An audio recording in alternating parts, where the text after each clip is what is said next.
ओम शांति। ओम शांति।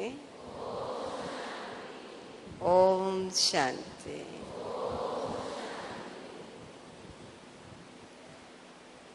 बाबा के ब्राह्मण बच्चे इस बात को जानते हैं कि हमें ज्ञान सिखाने वाला, ज्ञान का स्तोत्र,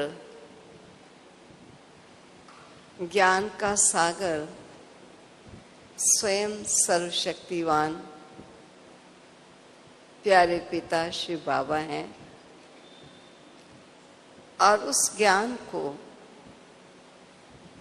अपने जीवन में संपन्न स्वरूप से धारण कर धारणा मूर्त प्रथम एग्जाम्पल, एक उदाहरण हमारे सामने ब्रह्मा बाबा हैं। इसलिए बाबा कहते, जब ज्ञान की महिमा करो तो ज्ञान सागर की महिमा करो। जिस सागर ने झोलियां भर भर करके बच्चों को वरदानों के रूप में लुटा दी हैं, लेकिन उन वरदानों से सजा सजाया स्वरूप अगर उदाहरण के रूप में देखना हो तो अपने साकार बाबा को देखो, जिसने ईश्वरीय शिक्षाओं को अपने जीवन में संजोया ही नहीं, सजाया भी सही, और सजाया ही नहीं, अनेकों को अपने जीवन से प्रेरित किया। ऐसे थे हमारे प्यारे बाबा। अब प्रश्न चल रहा है बेपरवाह बादशाह का। जब ये शब्द बोलते हैं बेपरवाह बादशाह, तो विचार चलता है कि आज के जगत में जहां चारों तरफ मनुष्य समस्याओं से घिरा हुआ है, एक समस्या अभी पूरी होती ही नहीं तो दूसरी मुंह फाड़ कर खड़ी हो जाती है। ऐसे समय मनुष्य अपने जीवन में एक बादशाह का जीवन, जिसको केयर फ्री कहेंगे, किसी प्रकार की कोई चिंता नहीं, ऐसा बादशाह बनकर जीवन जीना, ये हम बच्चों को हमारे बाबा ने सिखाया और हमारे सामने ये उदाहरण प्रस्तुत किया।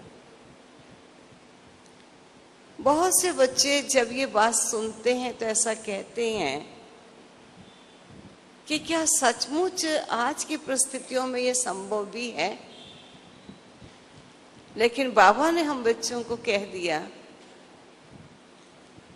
असंभव कुछ नहीं जब दाता का साथ, दाता का हाथ और दाता की गाइडेंस बच्चों को मिलती है, कुछ भी मुश्किल नहीं है। जिस पर मैं सोच रही थी कि कई बार इंसान ये कहता है, कितनी समस्याएं हैं, इतनी समस्याएं हैं, उन सब समस्याओं के होते हुए भी हम ऐसा निश्चिंत जीवन जी सकें, ये लगता तो नहीं है। लेकिन बाबा के कथनानुसार हम ये बात देखते हैं कि समस्या हम कहते किसको हैं? जो बात हम नहीं चाहते, वो घटना या वो बात या वो प्राणी हमारे सामने एक परिस्थिति सा बनकर आ जाता है, जिससे हम कभी आशा भी नहीं रख सकते थे कि वो कभी ऐसा भी करेगा, या कभी हम ऐसा सोच भी नहीं सकते कि ऐसी कोई बात हमारे सामने हमारे अपनों के द्वारा ही रचित हो जाएगी। ऐसे समय पर मनुष्य कहता है कि मैं आजकल बहुत बड़ी बड़ी परिस्थितियों से गुजर रहा हूं।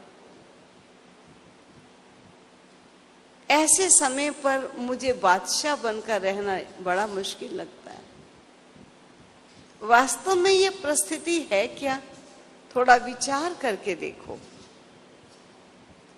परिस्थिति उसे कहा गया, जब हम परिस्थिति किसी चीज को समझते हैं तो परिस्थिति का मतलब जो मैं नहीं चाहती उसके विपरीत कोई मेरे सामने बात आ जाए। मैं नहीं चाहती ऐसा हो, लेकिन वैसा हो गया जो मैं चाहती नहीं, मेरे लिए वो परिस्थिति बन गई।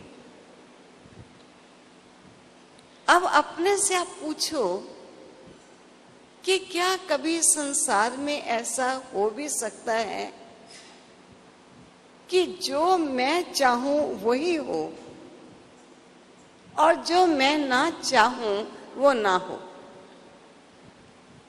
क्या ऐसा हो सकता है? तो जब हम ये समझते हैं कि जो मैं चाहूं वही हो, जो मैं ना चाहूं वो ना हो, भाई ऐसा तो हो नहीं सकता।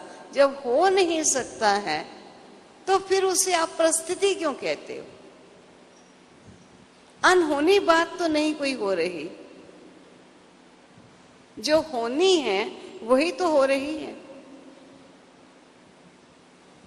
फिर हम उसे कहते हैं आजकल बड़ी परिस्थितियां आ गई हैं, क्योंकि मैं नहीं चाहती कि बच्चे मेरी आज्ञा के विपरीत कदम चलाएं, लेकिन वो चला रहे हैं। मैं नहीं चाहती कि किसी के प्रमोशन मेरे प्रमोशन से पहले हो जाए, जबकि नंबर मेरा पहले है, लेकिन दूसरे की प्रमोशन हो गई। मैं नहीं चाहती कि ये बढ़िया मकान किसी और को मिले, इस पर मेरा ही अधिकार है, क्योंकि मैंने ही पहले उसको पैसे दिए, सब कुछ बातचीत की, लेकिन किसी और को मिल गया। मैं नहीं चाहती, वो परिस्थिति हो गई। लेकिन जो मैं नहीं चाहती वो हो जाए और जो चाहती हूं वो ना हो, इन्हीं परिस्थितियों से आज का मनुष्य गुजर रहा है। और ऐसा कभी हो नहीं सकता कि जो मैं चाहूं वही हो, जो मैं ना चाहूं वो हो नहीं। तो बाबा ने हम बच्चों को बहुत सुंदर बात कही है कि बच्चे, ये परिस्थितियां तेरी क्रिएटेड हैं, ये तेरी रचित परिस्थितियां हैं, ये किसी द्वारा रची हुई परिस्थितियां नहीं हैं। ये तेरे द्वारा बनाई हुई वो नाम परिस्थिति दिया गया। तू उसे परिस्थिति ना समझ।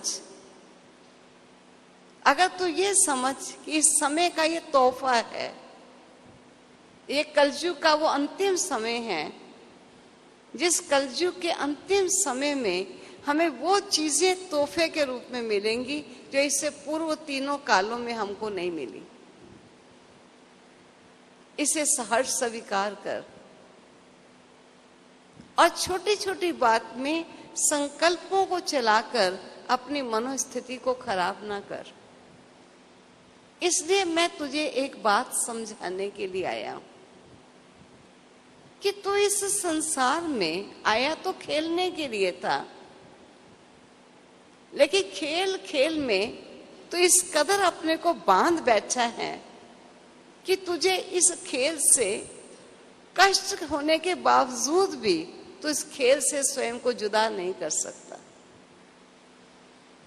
तो बाबा हम बच्चों को क्या सिखाने आए हैं? बच्चे, दो चीजें हैं, एक है देह, एक है आत्मा। तीसरी बात तो कुछ है नहीं। ये प्रकृति तो जगत है और प्रकृति का बना देह ये एक वस्त्र की न्यायी है, लेकिन एक है आत्मा, एक है शरीर। जब तुझे ये पता चल गया कि ये शरीर मैं नहीं, मैं आत्मा हूं, मैं इस शरीर रूपी घर का मालिक हूं, तो मालिक मालिक बन के रहेगा। जब चाहे घर में आए, जब चाहे घर से जाए, जितना समय चाहे घर में रहे, जितना समय चाहे जहां रहना चाहे वहां रहे, ये मालिक की पहचान। लेकिन अगर मालिक इस घर में जेल नुमा रहा पड़ा है कि आ तो गया, अब वो जब चाहे यहां से जाए, जब चाहे इसमें आए, जितना समय चाहे इसमें रहे, जितना समय चाहे इससे अलग हट जाए, वो हो नहीं पा रहा। इसलिए बाबा ने हम बच्चों को कहा कि मैं तुम्हें एक ड्रिल देता हूं। वैसे भी कोई हाथ पांव थोड़े ठीक से काम ना करे, जबकि हाथ सीधा हो सकता है लेकिन हो नहीं रहा, तो डॉक्टर कहते हैं धीरे धीरे ऐसे करते करते थोड़ा इसका बढ़ाते चले जाओ। ये एक्सरसाइज थोड़े समय आपने नहीं की है, या कभी किसी को ऑपरेशन होता है, बहुत समय वो ऐसे पड़ा रहता है तो उसकी टांग सीधी नहीं हो पाती, उसे एक्सरसाइज कराई जाती। और कुछ समय के पश्चात अपने को अपने आप एक्सरसाइज दे दे कि मैं देह से न्यारी, ज्योतिर्मय बिंदु स्वरूप, देह से मुक्त, स्वच्छंद स्वतंत्र आत्मा।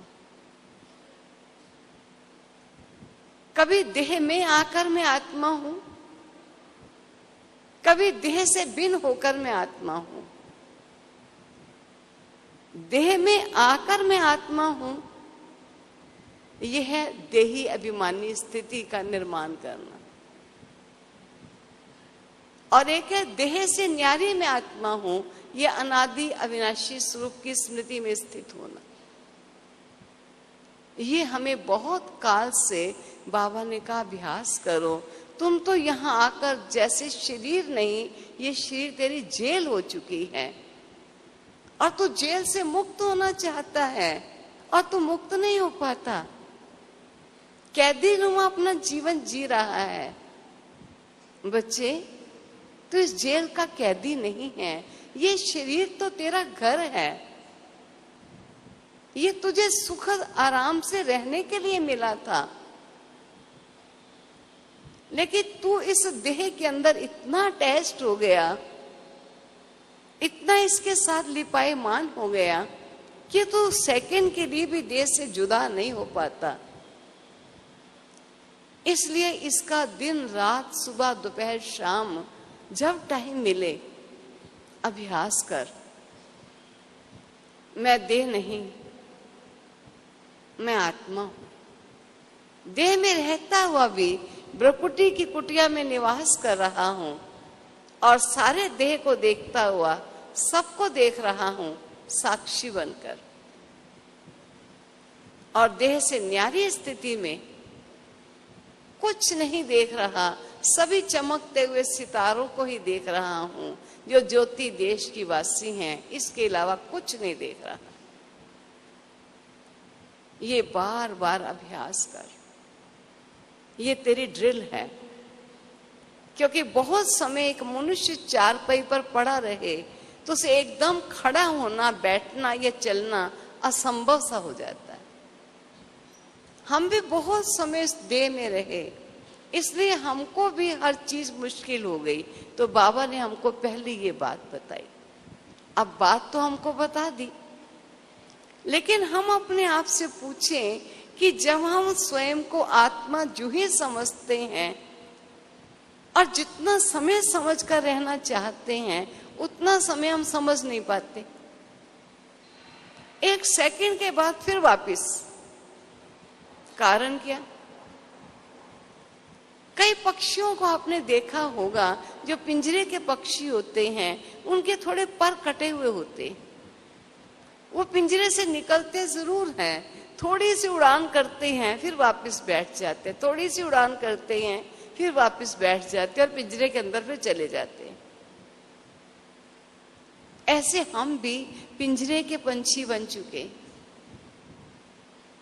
और जो हमारी सत्यता की समझ के पर थे वो टूट चुके, और हमने यही समझा यही हम हैं, यही मुझे रहना, यही मुझे जीना, यही मुझे खाना, यही मुझे सोना है। तो दाता ने हमको पहचान दी, नहीं बच्चे, तू तो देह से अलग है, तो सच्चों का जीवन मुक्त जीवन जिया हुआ है। कार्य व्यवहार करते हुए भी तो अपने स्वरूप की स्मृति में था। और जब तेरा एक कार्य पारिवारिक व्यवहारिक जो तेरी ड्यूटीज थी, जब वो तेरी पूरी हो गई, तो कैसे मनो इच्छा के आधार से चोले से अलग हुआ और नए चोले में प्रवेश हो गया। तो ऐसा स्वच्छंद स्वतंत्र, ऐसी फ्री आत्मा जिसे कोई बंधन बांध नहीं सकता, तो क्यों बंधन के अंदर बंध गया है? अब हम स्वयं टटोलते हैं कि हमको बंधन में बंधे कैसे, क्या हुआ क्या हमको, कौन बंधना चाहता है, लेकिन हम कैसे बंध गए। तो जरा चेक करके देखना, कोई ना कोई ऐसी बातें जो इस देह से संबंध रखने वाली हैं, उनके साथ हम इस कदर जुड़ चुके हैं कि हम उनसे बिन हो ही नहीं पाते, ऐसा समझते इनसे अलग हो ही नहीं सकते। ये मेरा बच्चा है, ये योग्य नहीं, कैसे योग्य बन जाए, उसी का चिंतन, उसी का मनन, उसी का ध्यान। ये मेरा पति है, इनकी सेहत ठीक नहीं रहती, कैसे इनको प्रभु हेल्थ मिल जाए और अच्छा धन उपार्जन करे, पारिवारिक सब कार्य सुख सुविधा से संपन्न हो सके, ये हो नहीं पा रहा, क्या करें, कैसे करें। मैं दो ही बातें कह रही हूं।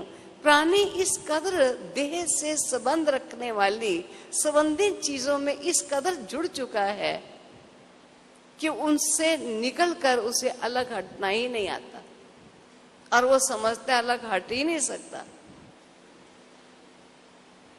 जबकि ये चीजें उसको कष्ट दे रही हैं, दुख दे रही हैं। और इन चीजों के कष्ट और दुख से छूटने के लिए उसे स्वयं को समर्थ बनाने की आवश्यकता है। जैसे घर में कभी कोई बीमार होता है और उसकी सेवा शुश्रूषा करने वाला अपना ध्यान नहीं रखता, ना खाता ना सोता है, तो अड़ोसी पड़ोसी संबंधी जब आते हैं तो उसे ये राय देते हैं, भाई देखो आप सेवा करनी है आपको इनकी, इसलिए थोड़ा अपना भी ध्यान रख लो। अगर आप अपना ध्यान नहीं रखोगे तो आप इनकी सेवा नहीं कर पाओगे। अगर आप बेड पर पड़ जाओगे तो बताओ इनकी सेवा कौन करेगा। इसलिए खाओ, चाहे नहीं मन करे तब भी थोड़ा खा लो, थोड़ी देर के लिए चार पर जाकर लेट जाओ, थोड़ा रिलैक्स हो जाओ, रेस्ट कर लो, क्योंकि आपने सेवा करनी। हमें भी बाबा कहता है, जिस परिवार में रहते हो, जिस समाज में रहते हो, बच्चे अगर तू ये समझता है कि इनकी बहुत सेवाएं हैं मेरे ऊपर, इस परिवार को कुशल रखना, हर एक को ठीक प्रकार से चलाना, हर एक के लिए शुभ सोचते रहना, ये मेरे लिए बहुत जरूरी है, तो उससे पूर्व अपने को पहले शक्तिशाली तो बना लो। अगर आप में अपने में ही शक्ति नहीं है और दूसरों का ध्यान रखने के लिए आप बड़ा सोच रहे हो, कितने दिन तक आप ध्यान रख सकेंगे? उनसे ज्यादा आप बीमार हो जाएंगे। और वैसे भी शारीरिक बीमारी वाला तो बीमार है, लेकिन मानसिक बीमारी वाला शारीरिक बीमारी वाले से ज्यादा बीमार होता है। आप अनुभव करके देखिए, शारीरिक बीमारी वाला अगर शरीर से बीमार है तो उसे कोई दो हाथ से पकड़कर उठाता है तो बड़े आराम से उठता है, कोशिश करता है मैं उठ जाऊं। और मानसिक रूप से कोई बीमार हो जाए, मान लीजिए कोई यहाँ बैठा है, अचानक बैठे बैठे कोई ऐसी घटना जिसको कभी वो सोच नहीं सकता, उसके कानों में किसी ने आकर कह दी, और वो घटना के सुनते ही उसकी हालत ऐसी हो गई कि अब हाथ जहां पड़ा है वहीं पड़ा है, टांग जहां पड़ी है वहीं पड़ी है। कोई कहते है उठो जरा, चलो फोन बोन करना है, फोन करेंगे। कहते मेरे से उठा ही नहीं जा रहा। 4 आदमी उठा रहे हैं, वो तब भी नहीं उठ पा रहा, इतना बोझिल, इतना भारी हो गया है। और उसको चार पकड़ कर ले जा रहे, उसकी टांगे धरती पर नहीं चल रही, ऊपर ऊपर लड़खड़ा रही हैं। क्या हुआ? अच्छा भला है, ना बुखार है, ना पीड़ा है, ना किसी प्रकार की बीमारी है। ये हुआ क्या? तन का रोग नहीं हुआ, मन का रोग हो गया। और मन का रोग ऐसा रोग है जो तन को फौरन रोगी बना देता है। किसी की शक्ल देखकर ही मनुष्य कहते हैं क्यों आजकल ठीक तो हो? कहते ठीक है। कहते नहीं, लगते तो नहीं हो। कारण क्या है? तन तो रोग है, लेकिन मैं बीमार हूं, ये बीमारी सबसे बड़ी है। बीमारी अलग चीज है, उसका तो ट्रीटमेंट हो जाएगा, इलाज हो जाएगा। लेकिन ये जो मन में आ गया कि मैं बीमार हूं, मैं बीमार हूं, ये जो मैं बीमार हूं, उसने सारी शक्ल को पीला कर दिया है। सब खुशी भंग है, चेहरा मुरझाया पड़ा है। डॉक्टर से पूछते, डॉक्टर साहब क्या बीमारी ऐसी है?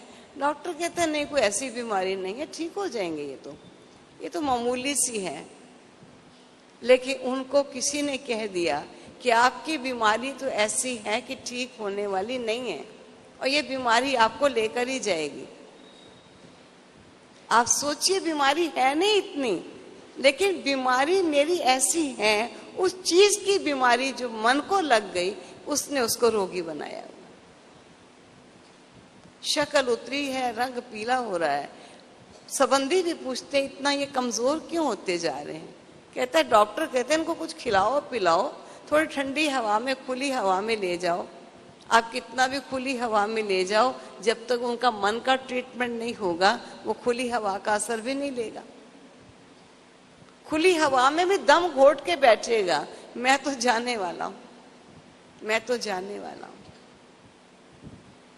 और जब उसको ये पता चलता है कि ये जाने वाली बीमारी दूसरी है, किसी ने गलत आपको ये इंफॉर्मेशन दे दी, ये तो आपके 8-10 दिन के अंदर अंदर ठीक हो जाएगी। आप देखिए जरा मन की स्थिति में, जब वो स्वीकार करती आत्मा कि ऐसी नहीं है, जब मन उसका लाइट होता है, तन भी लाइट होना शुरू हो जाता है, शक्ल बदलनी शुरू हो जाती है, रंग में परिवर्तन आना शुरू हो जाता है। इसलिए बहुत बड़ी बात है कि हम अपने मन को कभी रोगी ना होने दें। हमने अपने साकार बाबा को देखा। आप क्या समझते हो, बाबा के सामने कोई परिस्थितियां नहीं आई होंगी?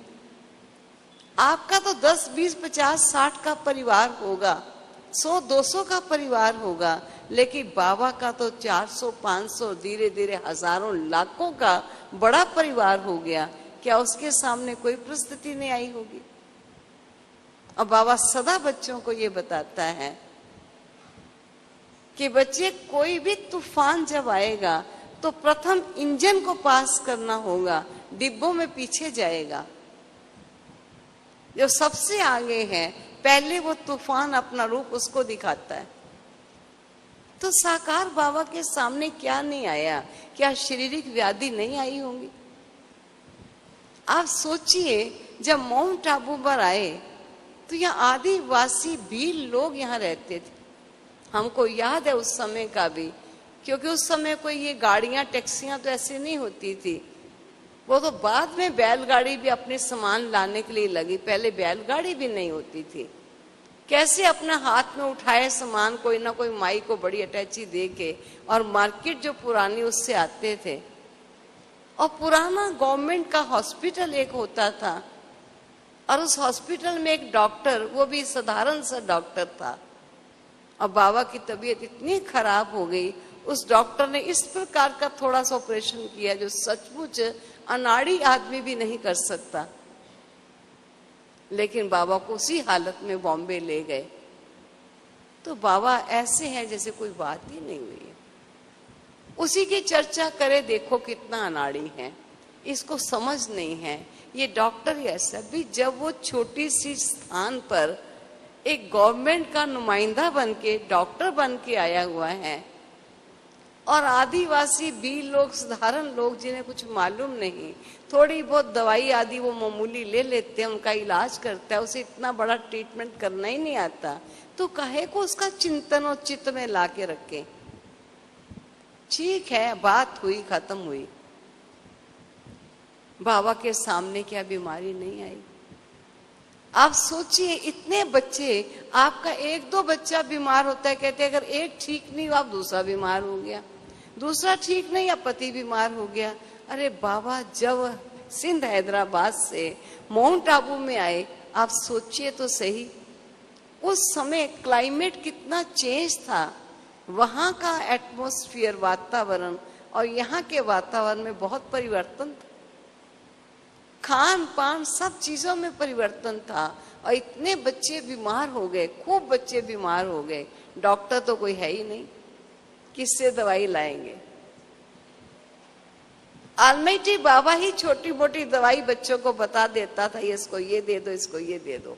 और आप सबको मालूम है कि जब एक बार काफी लूज मोशन बच्चों को हो रहा है, तब ऑलमाइटी ने कहा कि इनको बाजरे की आधी रोटी लस्सी के साथ सबको खिला दो। अब ये कोई इलाज होगा, और उस समय कोई इलाज के रूप से नहीं, लेकिन सभी बच्चों को एक ही प्रकार का भोजन मिलना है।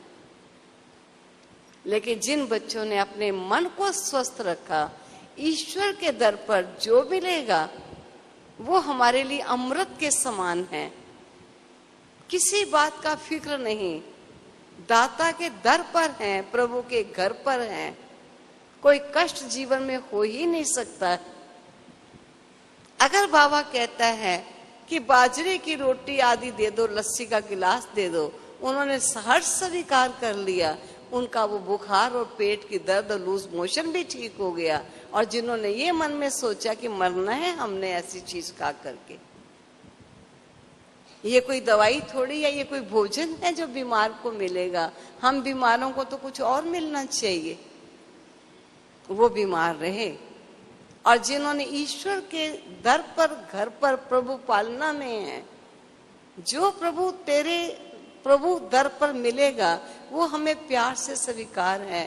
मन को बिल्कुल हल्का रखा, बाबा के बच्चे बनकर बाबा की आज्ञा के अनुकूल जैसे चलाओगे, जो खिलाओगे, जहां बिठाओगे, तेरी रजा में हम राजी हैं। जिन्होंने अपने मन को रोगी नहीं होने दिया, वो बच्चे तंदुरुस्त होकर यज्ञ में चलते रहे। बाबा के सामने भी तो इतने बच्चे हैं, हाय हाय हो रही है। टेस्ट तो बहुतों के सामने आता है। एक बार दादी जानकी जी बता रहे थे, केयर फ्री की बात है कि हम कैसे बादशाह बेताज हैं, लेकिन हैं हम बादशाह, क्योंकि हम दाता की संतान हैं, साधारण के बच्चे नहीं हैं। तो दादी जानकी जी एक बार का अपना अनुभव सुनाया कि बहुत उनको खांसी की बीमारी शुरू से रही, इतना ज्यादा तबीयत खराब थी। और उसी हॉल में और भी 3-4 बहनें थी जिनकी तबीयत खराब थी, लेकिन बाबा गए उनको देखने के लिए कि बच्चों की कैसी हालत है, क्या हाल है। तो बाबा ने एक एक बच्चे को जाकर देखा, प्यार किया। और दादी भी चौथे बेड पर दादी थी, जबकि दादी पेशेंट्स की सेवा करती थी, लेकिन स्वयं तबीयत खराब होने के कारण पड़ी हैं। लेकिन बाबा 3-4 को देखकर, प्यार देकर, स्नेह देकर, इनको ये दो, इनको ये दो, चला आया, जबकि दादी की तबीयत उन सबसे ज्यादा खराब थी। लेकिन बाबा ने दादी के पास नहीं गया। ये एक बहुत बड़ा टेस्ट है कि जो यज्ञ में हड्डी देश सेवा पर प्रभु आज्ञा को स्वीकार करके चले, वो सर्जन, वो दाता, वो पिता सबको पूछे और उसी को ना पूछे और उसी जगह पर खड़ा होके वापस चला जाए। लेकिन दादी का क्या कहना कि बाबा आया चला गया, लेकिन मैं तो बाबा की याद में रही। बाबा कईयों को देखकर गया तो क्या हुआ, नहीं देखा तो अपने मन को रोगी नहीं होने दिया। अगर मन हमारा छोटी छोटी बातों को, बात छोटी सी होती है और मन उसको ले लेता है और लेके रोगी बनकर बैठ जाता है, इसने ऐसा नहीं किया, उसने वैसा नहीं किया, ऐसा होना चाहिए, ऐसा हुआ क्यों नहीं। अरे ऐसा वैसे में आप अपने मनोस्थिति को क्यों खराब करते हो? आप तो बेगमपुर के बादशाह हो, जिनके पास कोई गम नहीं। प्यारे बाबा ने अपने बच्चों को इतना परिपक्व किया, जो सचमुच वो बेगमपुर के बादशाह बनकर रहे। इस बात को नहीं सोचा कि मेरे को पूछा नहीं, मेरे से हाल नहीं लिया, मेरे सिर पर हाथ नहीं रखा, नहीं। बेपरवाह बादशाह, इन चीजों की थोड़ी परवाह है। परवाह थी पार ब्रह्म को पाने की। जब उसको पा लिया, अब बाकी क्या पाना शेष रह गया। लेकिन जब हम छोटी छोटी बातें पाने की तमन्ना में लगे रहते हैं, तो हम जो प्राप्तियां हमें प्राप्त हो रही हैं, उन प्राप्तियों से भी वंचित हो जाते हैं। और जो प्राप्तियां हमको प्राप्त हो चुकी हैं, उनका सुख भी हम पूर्ण रूप में नहीं ले पाते। इसलिए बाबा कहते हैं, बच्चे बात कुछ भी हो, लेकिन मन को भारी ना करो।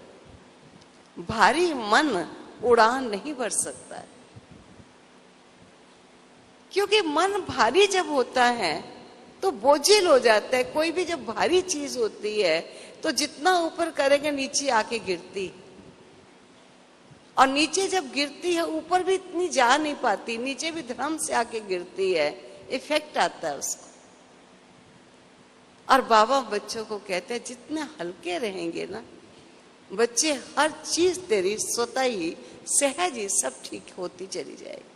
कई बार कोई कहते हैं, फलानी घटना हुई ना तो मैंने ये सोचा कि ऐसा होगा, मुझे लगता है अभी ऐसा ही होगा, और सचमुच ऐसा ही बुरा हो गया जो मैंने सोचा। मैं सबको कह रही थी ऐसा हो जाएगा, ऐसा हो जाएगा, और हो गया। बड़ी बहादुरी बता रहे हैं कि होने से पहले ही मैंने नेगेटिव सोचना शुरू किया कि ऐसा होगा, ऐसा होगा, और ऐसा ही हो गया।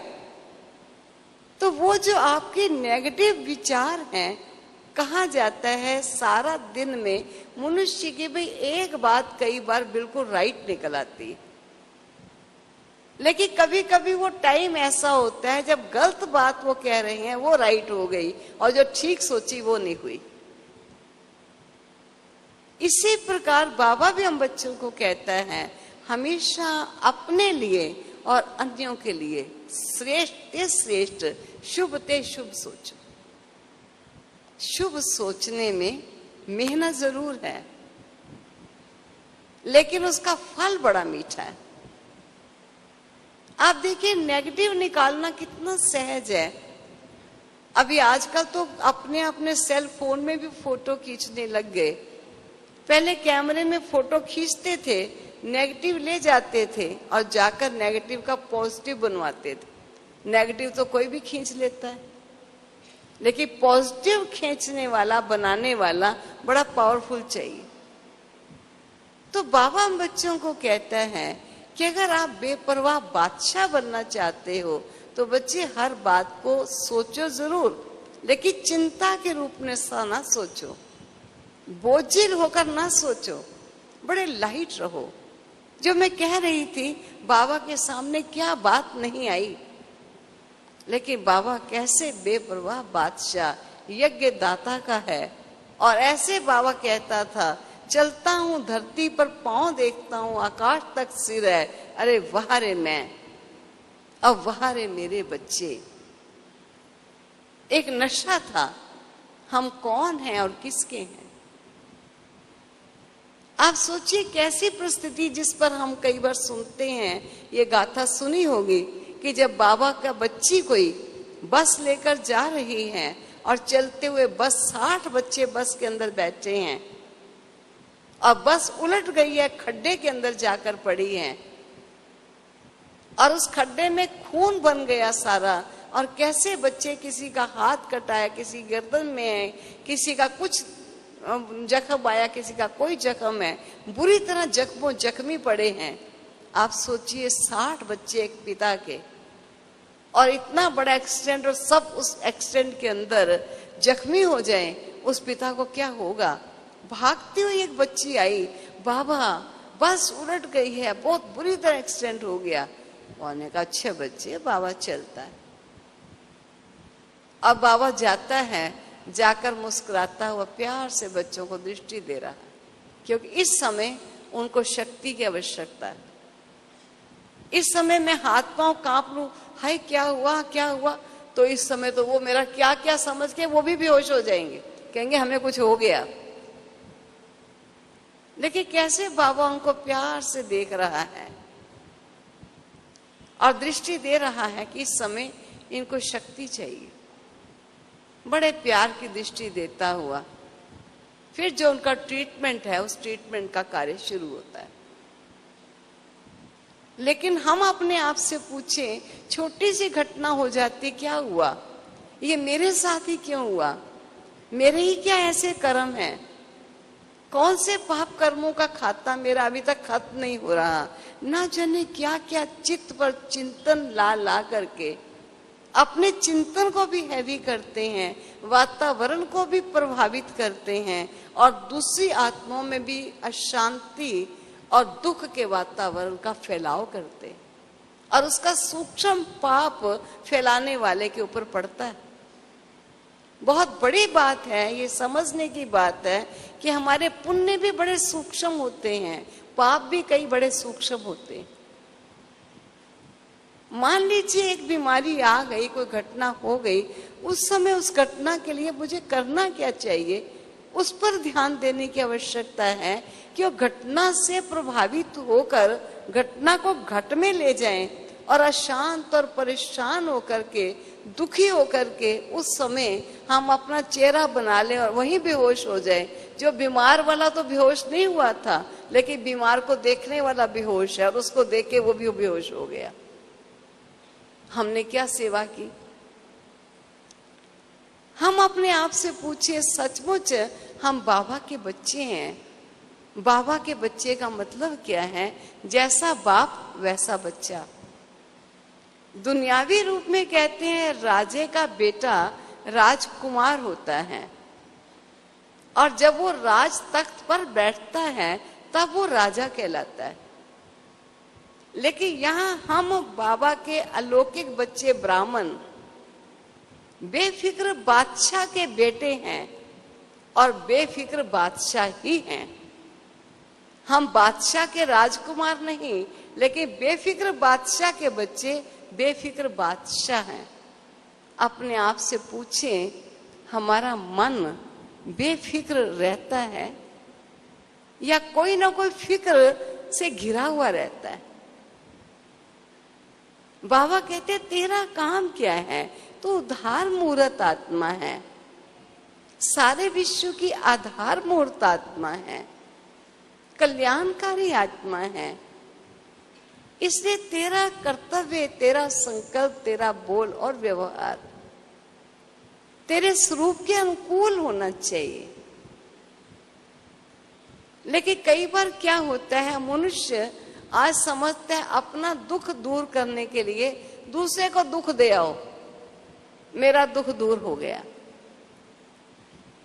छोटी सी बीमारी है, लेकिन 10 को सुना सुना करके मेरे बेटे को ये हो गया, बहू को ये हो गया, पति को ये हो गया, बहन को ये हो गया, उसको ऐसा है, उसको ऐसा है।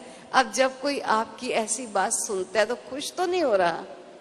संबंध है, वो आपका दुख सुनकर थोड़ी सी दुख की लैस उसे आती है कि इसका ये भी बीमार, ये भी बीमार। भी वो सर्जन या डॉक्टर हैं जिनको बताने गए हो या अपने दुख को फैलाने के लिए गए हो या अपना दुख दूसरे को देने के लिए गए हो। जिस पर कहते हैं ना, एक पति पत्नी दोनों के गरीबी के दिन आ गए और किसी किराए के मकान पर रहने लगे। तो पति ने कहा कि आज मुझे नींद नहीं आ रही। पत्नी ने कहा क्या बात है? कहा कल लास्ट डे है किराया देने का, लेकिन मेरे पास पैसा नहीं कि मैं जो किराया दे करके उस मालिक मकान को संतुष्ट कर सकूंगा। इस चिंता से मुझे नींद नहीं आ रही। तो पत्नी ने कहा ठहरो, मैं अभी आती हूं, आपकी चिंता हटा देती हूं। तो वो कहते हैं गई मालिक के घर में, दरवाजा खटखटाया, उसने कहा कौन है, दरवाजा खोला और जाके बताया देखो जी हमारे पास किराए के पैसे हैं नहीं और कल आपको किराया देना है, हम किराया नहीं दे सकेंगे, ये हम आपको बता के जा रहे हैं। और कह के घर आ गई। पति को कहा अब आप सो जाओ, अब उनको जागने दो, क्योंकि किराया नहीं मिलने का वो चिंता उनको लगेगी। आप तो आराम से सो, बात हो गई, पास हो गई अभी। तो कई बार हम ऐसा करते हैं कि अपने दुख को पास ऑन कर देते हैं, औरों तक पहुंचा देते हैं, कहते हैं बस अब हल्के हो गए। हल्के हो गए हैं या अनेकों के बोझ से आत्मा बोझिल हो गई। ऐसे हम कई बोझ उठाए घूमते रहते हैं। तो बाबा हम बच्चों को कहते हैं बच्चे चिंता नहीं कर। और गायन क्या है, चिंता तेरी तब मिटेगी जब चिंतन में ले ले राम। ये भक्ति का गीत था। अब हमें हमारा बाबा क्या कहता है, तेरी चिंता तेरे कोई किए हुए पूर्व के कर्मों का हिसाब किताब। और बच्चे ये हिसाब किताब चुकता होने का एक ही उपाय है, मेरी याद, जिसके आधार से किए हुए कर्मों के हिसाब भी चुकता हो जाएंगे, आगे के लिए श्रेष्ठ कर्मों में बल भी आ जाएगा। इसलिए चिंता ना कर, जो आ गया उसके लिए जो करना है वो कर, लेकिन मेरी याद में रह कर कर, ताकि मेरी याद के बल से कुछ भोग बल से तेरे काम किया हुआ कर्म का खाता चुकता हो रहा है और कुछ योग बल से चुकता हो जाएगा। तू चिंता ना कर। चिंता करने से तू चिंतित वातावरण बना देगा और वातावरण श्रेष्ठ बनाने वाले को भी फल मिलता है और वातावरण भ्रष्ट बनाने वाले को भी दंड मिलता है। इस बात को कभी भूल ना जाए। हमारे बहुत से कर्म हैं, कोई सूक्ष्म कर्म है जिसका फल और दंड होता है। मान लीजिए आप कहीं बैठे हैं, किसी के लिए आपको नफरत है और आपको दिल चाहता है इसको तो धक्का दे दिया जाए, इसको तो अपने यहां आने ही नहीं देना है, ऐसा धक्का दूं जो जाके सिर लगे इसका दीवार से, सिर फूट जाए इसका। ना आपने धक्का दिया ना देना है, लेकिन आपने अपने ख्वाबों में और संकल्पों में धक्का इतनी जोर से दिया कि दीवार से सिर लगा और खून निकले, फूट जाए इसका सिर। ये आपने सोचा, मैंने किया थोड़ी है, मन से ही तो कहा है। लेकिन मन से कही हुई बात आप सोचिए, मन तो वाइब्रेशन फैलाता है, वातावरण में भी दूषित वाइब्रेशन फैले और जिस आत्मा के लिए आपने सोचा नेगेटिव वहां भी गया, तो इसका दंड क्या होगा। कई बार हम कईयों से पूछते, कई हमसे पूछते हैं आकर, दीदी पता नहीं, बैठे बैठे कभी कभी ऐसा लगता है कि जैसे बहुत मन उदास, टटोल के देखती हूँ कोई बात तो ऐसी है नहीं, ना किसी ने कुछ ऐसा कहा है, ना कोई कमी है, ना कोई शारीरिक व्याधि है, लेकिन मन कभी बड़ा ही उदास हो जाता है। कभी तो इतना भी दिल करता है कि किसी अकेले कोने में जाकर बैठ जाऊं और थोड़ा अच्छी तरह रो लूं। क्यों भाई? कहते पता नहीं चलता। अब ये हमारे जो सूक्ष्म कर्म होते हैं, जो हमने मन से किए हुए होते हैं, वो सूक्ष्म कर्मों का जो दंड है वो हमको इस रूप से प्राप्त होता रहता है। बात कुछ नहीं है, मन रोने को करता है, बात कुछ नहीं है, खाना खाने को नहीं मन करता है, किसी बोलने को मन नहीं करता है, मन कहीं जाने को करता है, लेकिन वहां जाकर भी दिल चाहता है चलो यहां से भी कहीं और चले जाओ, ऐसे उदास उदास है। फिर कहते पता नहीं, फिर अपने आप ही ठीक हो जाता है। तो कर्म का खाता भोग कर तो पूरा हो ही जाएगा ना। इसलिए बाबा कहते हैं तू छोटी छोटी बातों का चिंतन चित्त पर ना रख, ज्यादा अपने आप को परेशान ना कर, चेक कर अपने आप को। क्योंकि अगर आप व्यर्थ सोचने लगेंगे ना, तो आप देखो आपके पास इतना व्यर्थ आता जाएगा जो ढेर व्यर्थ के लग जाएंगे, और आप कहेंगे पता नहीं क्या हुआ, आजकल तो इतना माथा ही खराब हो गया है, फालतू फालतू संकल्प चल रहे हैं। ये नियम है।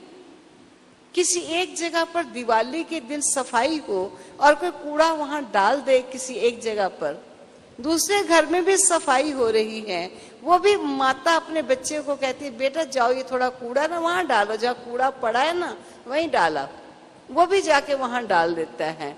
और तीसरा समझता है ढेर कूड़ा यहाँ पहले ही लगा हुआ है, यही शायद कूड़ा इकट्ठे करने की जगह है, वो भी यहीं डाल जाता है। कूड़ा है ना, तो कूड़ा कूड़े को अट्रैक्ट करेगा जरूर। अगर आप व्यर्थ सोचेंगे थोड़ा सा, तो व्यर्थ व्यर्थ को पकड़ता जाता है, इतना पकड़ के ले आएगा जो आप व्यर्थ के उस ढेरी के अंदर दबे हुए अपने को महसूस करेंगे। और फिर कहते हैं मुझे तो ऐसा लगता है मुझे टेंशन हो गया, और कभी कभी यहां तक बोल देते हैं मुझे लगता है मुझे स्ट्रेस की बीमारी कोई आ गई है। ये स्ट्रेस कुछ नहीं, सोच सोच व्यर्थ सोच सोच करके इतना बड़ा खड्डा बना लिया जो इधर उधर से सारी सोच आपके पास ही आ गई। इसलिए बाबा कहते हैं शुभ सोचो, कल्याण का सोचो, अपने लिए भी औरों के लिए भी। कभी अशुभ सोच को अपने पास ना आने, व्यर्थ चिंतन अपने पास ना आने। हम अपने साकार बाबा के समय की कई बातें मुझे बात करते करते कई याद आ रही, लेकिन मैं उसको बंद करती हूँ कि मेरी बात बाकी रह जाएगी।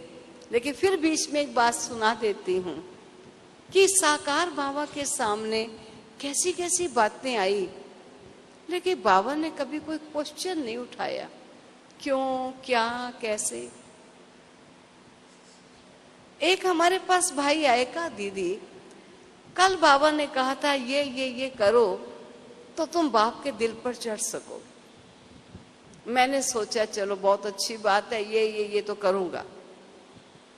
लेकिन 2 दिन के बाद बाबा ने 3 बातें और बता दी।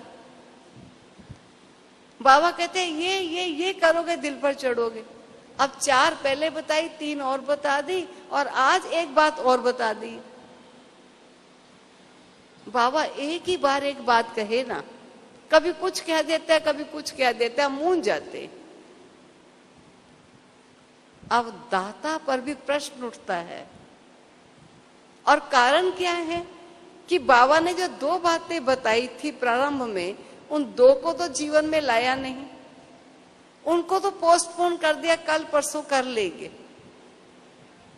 और 2 दिन के बाद कुछ और बात बाबा ने कह दी। एक बच्चा है, उसको स्कूल का काम मिलता है, और बच्चे स्कूल का 3 दिन का काम किया नहीं, 1 दिन नहीं किया, दूसरे दिन और काम मिला वो भी नहीं किया, तीसरे दिन क्या कहते हैं मास्टर साहब बड़ा काम दे देते, बड़ा मुश्किल हो गया है। मास्टर साहब ने काम नहीं ज्यादा दे दिया, उसने परसों एक दिया था, दूसरे दिन एक दिया था, तीसरे दिन एक दिया था। आपने पोस्टपोन करते गए, जो पहले दिन का काम नहीं किया, तभी तो आज 3 दिन का आपको भारी लग रहा है।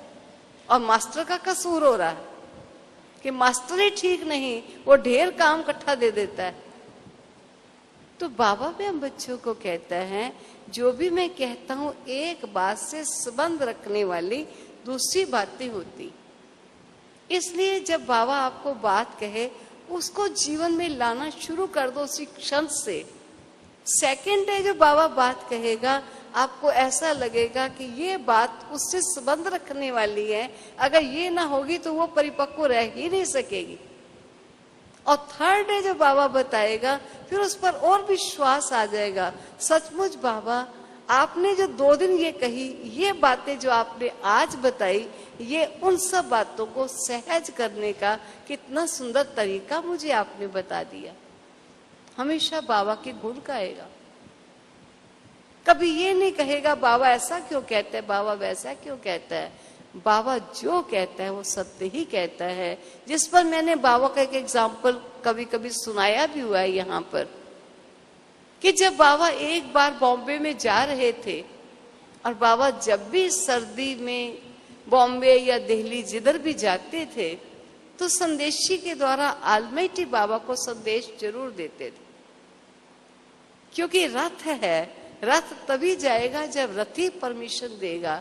अगर रथी रथ का परमिशन नहीं देता है तो रथ कहीं नहीं जा सकता, क्योंकि अब ये रथ उस रथी का है, उसी को इसमें सवार होना है। तो साकार बाबा ने आलमाइटी बाबा से संदेशी को भेजकर परमिशन ले ली कि बाबा बॉम्बे जाएंगे, और संदेशी परमिशन ले आई कि बाबा बॉम्बे जाएंगे। और स्वाभाविक है, बाबा अगर जाते हैं तो आस पास के नजदीक के सब सेवा केंद्र के भाई बहने, चाहे उस समय थोड़े ही भाई बहने थे, लेकिन सब चाहेंगे बाबा आए हैं तो हम बाबा से मिलने के लिए कुछ दिन रहकर आए।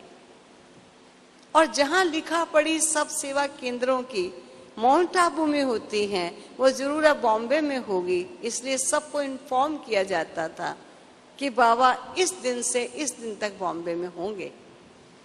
और सब तैयारियां वहां भी हो गई। और बाबा अकेला तो नहीं जाएगा, बाबा के बहुत से बच्चे किसी कार्य अर्थ या सब साथ भी जाते थे। कई बच्चे वो पहले सब चले गए, जो सब तैयारियां हो चुकी हैं। और इतने में बाबा, जब बाबा का दिन आया जाने का, हालांकि बाबा की अटैची भी चली गई है, और जब बाबा निकलता था तब बाबा फिर कहता था संदेशी को, जाओ बच्ची, आलमाइटी बाबा से परमिशन ले लो कि मैं जा रहा हूं। टैक्सी आ गई है और संदेशी जाती है ट्रांस में, और ट्रांस में जाकर थोड़े क्षण में वापस आती है।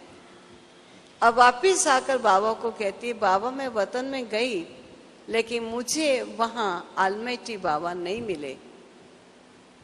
बाबा ने कहा, बच्ची टैक्सी आई हुई है, आलमाइटी की परमिशन लिए बिना ये साकार बाबा नहीं जा सकता, इसलिए तुम थोड़ी देर खड़ी रहो और परमिशन लेकर आना। फिर गई वतन में और देखती है एक लाल झंडा लहरा रहा है, लेकिन बाबा नहीं है।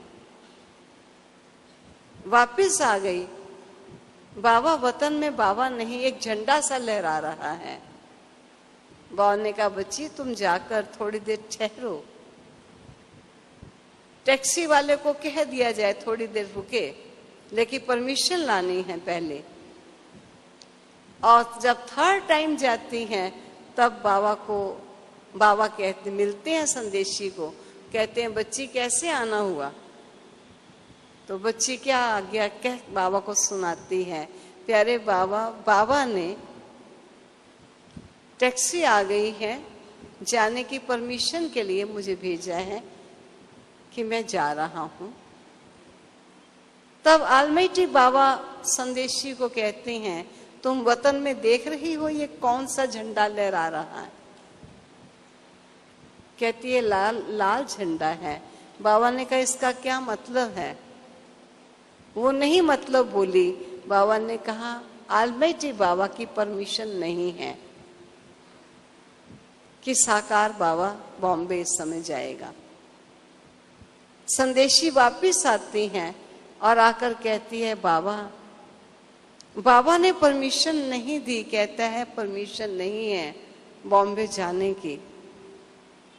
आलमाइटी बाबा, ब्रह्मा बाबा कहते हैं, बिल्कुल सत्य है, बाबा नहीं जाएगा। बच्ची टैक्सी वाले को पैसे दे दिए जाएं थोड़े, क्योंकि वो खड़ा रहा, और टैक्सी वापस कर दी जाए। एक क्षण के लिए ये नहीं कहा कि जरा पूछ के तो आओ दोबारा से कि क्यों नहीं जाऊं, बाबा आपने ही तो परमिशन दी थी और आप ही मना कर रहे हो, ऐसा कैसे होगा? नहीं, मैं समर्पित बच्चा हूं, जो आज्ञा है सिर माथे है। और फौरन बाबा सब जगहों पर सूचित कर देते हैं कि बाबा बॉम्बे नहीं जा रहा है। मैं कभी कभी इस बात पर अपना अनुभव सुनाती हूँ कि दिल्ली जिस सेवा केंद्र पर मैं रहती हूँ और उस समय जो स्थान था तब गुलजार दादी जी और जगदीश भ्राता जी भी वहीं रहते थे, मैं उन्हीं के साथ रहती थी। तो बाबा ने फोन करके ये कहा कि बच्ची जगदीश बच्चा कहाँ है। तो मैं बड़ी खुश हो गई कि मेरी बाबा से फोन में बात हो रही है। तो मैंने कहा बाबा वो किसी सेवा पर गए हैं। फिर बाबा ने कहा बच्ची जगदीश बच्चा नहीं गुलजार बच्ची है। मैंने कहा बाबा वो भी उनके साथ गई हैं। तो कहा आने पर उन्हें संदेश देना और सब तरफ संदेश दे देना कि बाबा बॉम्बे नहीं जा रहा। मैं बहुत खुश थी क्योंकि उस समय फोन द्वारा डायरेक्ट बात इतनी अच्छी नहीं होती थी, लेकिन वो लाइन इतनी अच्छी मिली कि बात बड़ी क्लियर हो रही थी। और मैं बड़ी खुश थी कि मैंने यहाँ दिल्ली बैठे हुए बाबा से बात की। तो मैं केवल इतना ही कहती सा जा रही थी, जी बाबा, बस इतना ही।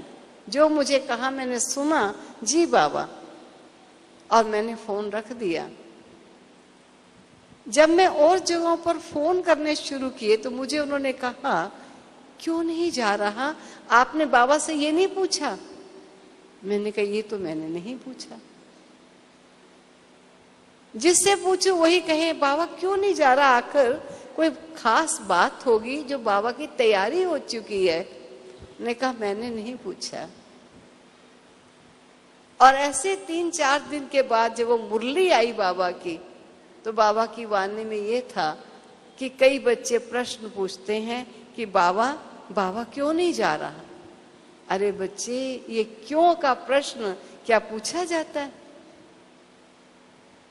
और बच्चे फेल हो गए जो पूछते क्यों नहीं जा रहे। तो मेरे को बड़ी खुशी हुई कि मैं पास हो गई, क्योंकि मैंने तो क्यों पूछा ही नहीं था। मैं को ये नहीं कि मैं बड़ी होशियार थी पास हो गई, मानो इस खुशी में थी कि मैं बाबा से बात कर रही हूं, इसलिए क्यों क्या का प्रश्न मेरे मन में आया ही नहीं।